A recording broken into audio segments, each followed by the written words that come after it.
हर हर महादेव, घर घर महादेव। शिव गुरु को प्रणाम करती हूँ, मेरा प्रणाम स्वीकार कर लीजिए। साथ में रहने वाली पार्वती मैया के प्रणाम करती हूँ, मेरा प्रणाम स्वीकार कर लीजिए। शाहबरिंदर भैया लीलम दीदी के चरणों में प्रणाम करती हूँ, मेरा प्रणाम स्वीकार कर लीजिए। जितने हमसे छोटे बड़े हैं सभी को चरणों में प्रणाम करती हूँ, मेरा प्रणाम स्वीकार कर लीजिए। देखिए भाई बहन, मैं चर्चा सुनाती हूँ, चर्चा सुनिए, सपोर्ट कीजिए। एक गांव थे, उन गांव में एक गुरु बहन रहती थी। वो गुरु बहन बूढ़ी हो गई थी। उनको एक सास, एक बेटा था और एक बहू थी, पुतोह थी।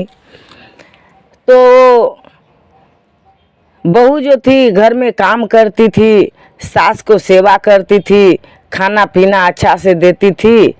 और वो गुरु बहन अपना टाइम से शिव चर्चा में चली जाती थी। जब टाइम से शिव चर्चा में वो चली जाती थी तो एक बगल में जो पड़ोसी थी, एक घर फोरनी, तो वो सबको घरे फोड़ती रहती थी। गांव घर में जो है गुरु बहन, थोड़ा सा बेटा बहू से गलती हो जाए, आकि सासू माँ से गलती हो जाए, तो ये पानी भरने जब जाएगी तो दो चार ऐसे जमा हो जाएगी। उसको बात बोलेगी, उसको बात बोलेगी, अच्छा नहीं बोलेगी कि हाँ चलो बेटा बहू है, एक तो गलत हो गया तो क्या होगा, माफ़ कर दो, माता पिता है। और नहीं, बहू से नहीं बोलेगी कि चलिए सास है, ऐसा ही बोलती है। सासू माँ तो क्या बोलने अच्छे तो बोलती है वो ना, तो बोल दी तो क्या हुआ, उनको बात का क्या ध्यान देना है, वो तो मेरे माता पिता है। ऐसे नहीं सिखाती है, सिखाएगी कि ऐसे वो बोलेगी। क्यों ऐसे बोलेगी, आप अलग हो जाइए, अलग हो जाएंगे ना तो 4 रोटी बना लेंगे ना, तो शाम को भी खा लेंगे या सुबह भी खा लेंगे और पूरा दिन बैठे रहेंगे। ऐसा घर फोरनी सब सिखाती है। तो हुआ क्या, वो गुरु बहन शिव चर्चा में चली जाती थी तो घर फोरनी गुरु बहन का आंगन में आती थी और उनको बहू को बोलती थी कि क्यों इतना काम करती है, पूरा दिन काम करती रहती है, तुमको सास कुछ नहीं करती है, शिव चर्चा में चली जाती है, घूमते फिरती रहती है, उससे क्यों नहीं झगड़ा करती है। तुम उससे झगड़ा करेगी ना तो उतना काम तुमको नहीं करना पड़ेगा। हाँ, तो वो बोला कैसे झगड़ा करेंगे, मेरा सास तो अच्छी है, वो तो हमसे झगड़ा नहीं करती है। तो बोली कि से उसको खाना नहीं देना है, तुमको खाना मत दीजिएगा, आप बोलिएगा कि काम कर दो, बर्तन धो दो, झाड़ू लगा दो, खाना बनाओ, काहे ऐसे ऐसे घूमती रहती है। वो ऐसे सिखाती थी। तो गुरु बहन जाती थी चर्चा में और घर फोरनी आकर के हर रोज उसको सिखाती थी। जब सिखाती थी तो 1-2 दिन सिखाया तो बात को गौर कर लिया, तो सोचे ठीक है हम अपना सास को झगड़ा करूँगी। जब वो शिव चर्चा से गुरु बहन आई तो झगड़ा शुरू कर दी, झगड़ा शुरू कर दी। कहाँ चली जाती है, पूरे दिन कीर्तन भजन में रहती है, घर में बर्तन नहीं धो देती है, एक तो काम नहीं करती है, घूमती फिरती रहती है, हम काहे इतना काम करेंगे अकेले। तो गुरु बहन कुछ नहीं बोली। वो सुबह सो करके उठती थी और झाड़ू लेती थी, अपने पूरे झाड़ू बर्तन खाना पीना सब बना करके रख देती थी। अब बहू को बोल देती थी कि बेटा अब तो काम हो गया, अब हम जा रही हूँ शिव चर्चा में, तो अपना खा पी के आराम करना, फिर मैं आऊँगी शाम को तो मैं अपना काम कर लूँगी। तो बोल करके फिर चली गई माताजी शिव चर्चा में। वो घर फुरनी वो कान दे करके सुन रही थी कि देखिए आज तो झगड़ा होने वाला है, तो आज झगड़ा हुआ कि नहीं हुआ। तो देखे झगड़ा नहीं हुआ, ये तो कितना अच्छा से ओढ़ पिन करके फिर शिव चर्चा में चली गई। जैसे वो गई शिष्या बहन चर्चा में, ये घर फोरनी फिर से आ गई। अब फिर से आ गई, अब बोल रही है कि झगड़ा नहीं की तुम सास से, हमको तो कुछ सुनाई नहीं दिया।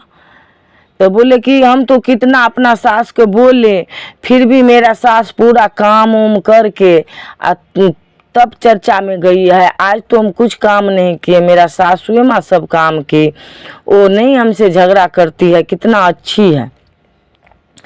तो फिर घर फोरनी बोल रही है से आज ना आने दे, आप बोलना कि से हमको ना काम करके हमको पाँव में तेल लगा दो, ऐसे बोलना। तो वो नहीं लगाएगी तब झगड़ा होगा। तो फिर बोले ठीक है। तो शिष्या बहन फिर रात को आई, अपना काम धंधा खाना पीना बनाई, बना करके खा पी के सोने गई। तो इनको बहू गई या बोल रही है कि क्यों सो रही है, चलो माली में तेल लो, हमको तेल लगा दो। तो शिष्या बहन उठ करके आ गई, अपने बहू का मालिश कर दी तेल से, आ जा करके सो गई। फिर वो घर फोरनी कान दे करके सुन रही थी कि फिर झगड़ा नहीं हुआ। फिर वो सवेरे वो गए चर्चा में, फिर से इनको घर में आ गई कि रात को तो झगड़ा नहीं हुआ, तुम झगड़ा नहीं की, तेल नहीं लगाई तुम्हारा सास। तो बोले कि हाँ, अपना सास को मैं तो बोली तो तेल भी लगा दी, हमको तो झगड़ा नहीं की हो। अब वो झगड़े नहीं करती है तो हम क्या करेंगे, मैं अकेले कितना बोलूँगी, वो झगड़ा नहीं करती है। तो सवेर में फिर चर्चा में जा रही थी वो, तो साड़ी थोड़ा घोंकच गया था गुरु बहन का। जब घोंकचा जो गया था साड़ी, तो बोले कि से बहू थोड़ा साड़ी में आयरन कर दे, हमसे नहीं होगा, हमको शिव चर्चा में जाना है। तो घर फोरनी सुन रही थी, तो दौड़ दौड़ के आई, आ बोली कि से इसको साड़ी को जला देना, जब साड़ी जला देगी ना तब तुम्हारा सास खूब झगड़ा करेगी, खूब झगड़ा होगा। तो बोला ठीक है। तो साड़ी को प्रेस करने गई, तो क्या की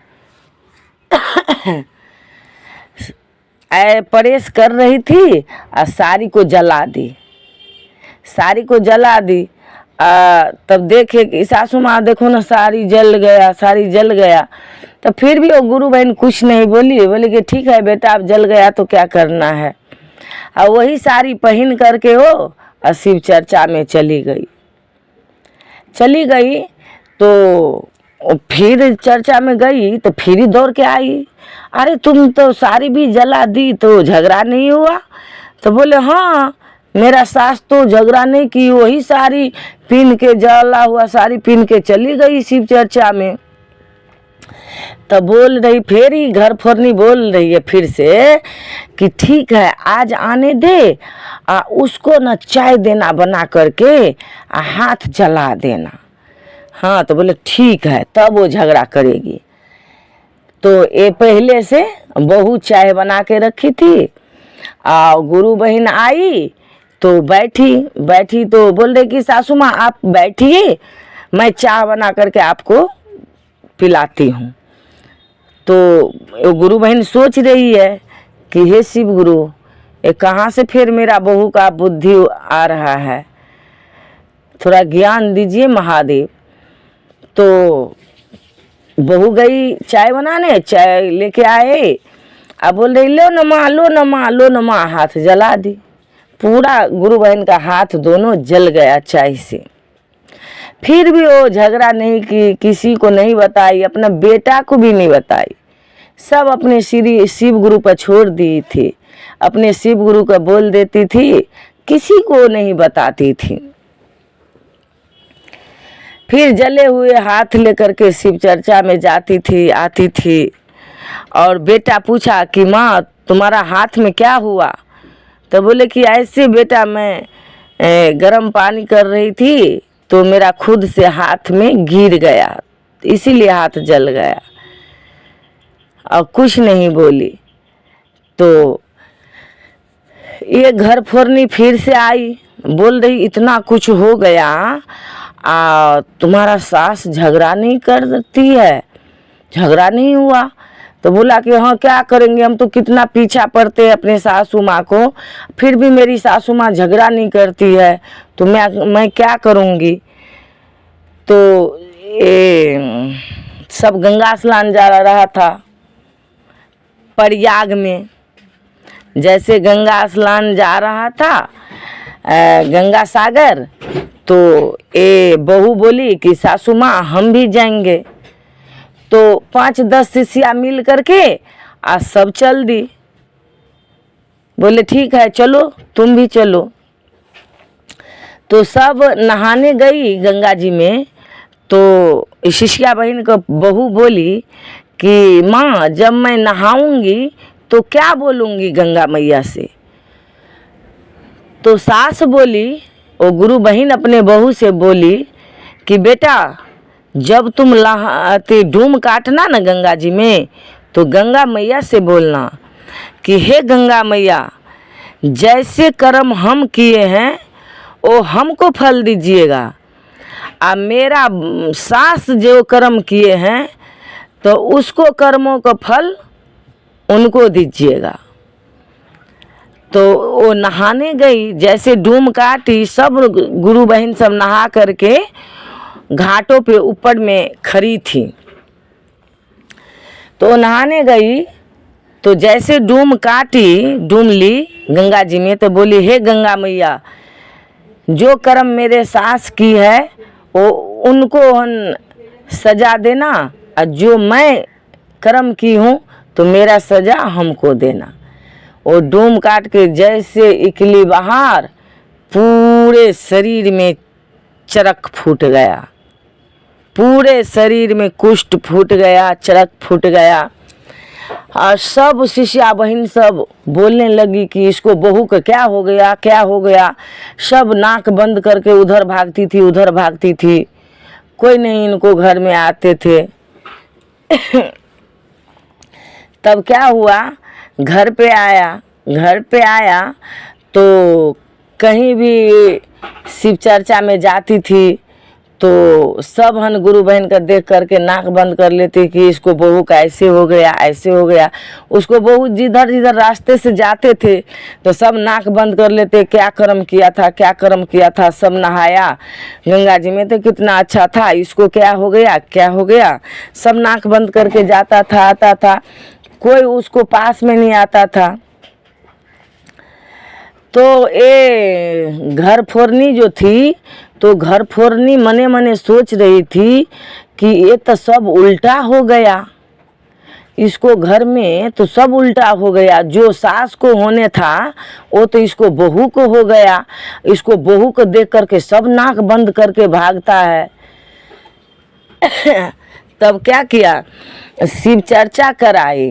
वो गुरु बहन शिव चर्चा करवाई घर में, और सब गुरु बहन अर का मंगाई, बुलाई, तो कोई नहीं आ रही थी। बोल रही थी इसको बहू को तो कुष्ठ फूटा हुआ है, पूरा शरीर से गंध देता है, पीलू फट गया शरीर में, तो कैसे हम लोग जाएंगे, इसको घर के प्रसाद कैसे खाएंगे। तो फिर भी पाँव हाथ पकड़ करके सब गुरु भाई बहन को वो गुरु बहन बोला करके घर में शिव चर्चा रखी। उस शिव चर्चा में बोली कि बेटा तुम क्या क्या कर्म किया है से सभी गुरु बहन को बताओ, और शिव गुरु को बताओ, शिव गुरु से माफ़ी मांगो। तब वो बहू बोली कि माँ हम कुछ नहीं करती थी, ये बगल वाली जो ये घर फोरनी बुढ़िया है ना, ये घर फोरनी बुढ़िया घर में आती थी और हमको सिखाती थी। तो हम अपना सास को हाथ जला दी थी, साड़ी जला दी थी, सब काम करवाती थी, अपने पाँव में मैं तेल लगवाती थी। तो गंगा नहाने जब मैं जा रही थी ना, तब ये घर फोरनी भी हमको बोली थी से जब गंगा में डूम काटना तो गंगा मैया को बोलना कि सास जैसा कर्म किए हैं उसको सजा उसको दीजिएगा, और जो कर्म हम किए हैं तो मेरा कर्मों का फल हमको दीजिएगा। तब हम तो सास को खाली बुरे किए थे, सिर्फ बुरे किए थे, इसीलिए हमको कुष्ठ फूट गया। और मेरी सास अच्छी थी तो अच्छी रह गई। तो वो शिव गुरु को प्रणाम करके और क्षमा मांगे, सब गुरु भाई बहन से क्षमा मांगे, अपने गुरु बहन के सास को पाँव पकड़ ली कि हमसे गलती हो गई माँ, ऐसा गलती मैं दोबारा नहीं करूँगी, हमको क्षमा कर दो। तो माँ तो माँ होती है, माँ का दिल जैसा किसको दिल हो सकता है।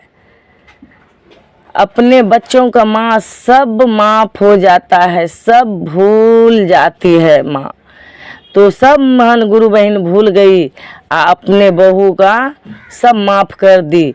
तो शिव गुरु बाबा प्रगट हुए, प्रगट हो करके उसको पूरा कुष्ठ रोग ठीक कर दिए। उस दिन से वो शिव को गुरु बना ली। सास को बात मानती थी, सास को सेवा करती थी, शिव चर्चा जाने से नहीं रोकती थी। वो भी शिष्या बन गई, वो भी सास के साथ में शिव चर्चा करती थी। वो घर फोरनी जो थी बगल वाली, वो भी आकर के माफ़ी मांगी। वो घर फोरनी भी हम शिव को गुरु बनाए, वो घर फोरनी भी सुधर गया। तो देखिए भाई बहन, जो दूसरे के घर फोड़ेंगे तो अपना ही घर में होगा। जितने बात वो गुरु बहन का बहू को सिखाती थी, तो इनको घर में तो झगड़ा नहीं हुआ, क्योंकि वो शिष्य बहन अच्छी थी। और जितने इसको बहू को सिखाती थी, उतना कर्म उसको बहू भी उसको करते थे। और उसको खुद को घर में झगड़ा होता था, पूरा पागल हो जाता था, दोनों सास बहू लड़ते लड़ते झगड़ते झगड़ते। तो देखिए, एक टोला में एक गुरु बहन सही थी, तो उसको साथ में बहू भी तर गई, समझदार हो गई। और जो बगल वाली घर फोरनी थी, वो भी सुधर गई, उसको भी घर सुधर गया। तो हम लोग को हरिंदर भैया लीलम दीदी क्या सिखाए हैं, ये 3 सूत्रों में सबको बताना, किसी पे मार काट नहीं करना, पहले दूसरे के लिए दूसरे के बताना 3 सूत्र, अपने लिए तो पहले दया मांगना, फिर दूसरों के लिए भी दया मांगना। तो गुरु बहन को 3 सूत्रों में कितना दया था, कितना अनमोल रतन वो है। खुद को घर भी संभाल ली और पड़ोसी को भी सुधार दी। बोल शिव गुरु महाराज की जय। हर हर महादेव।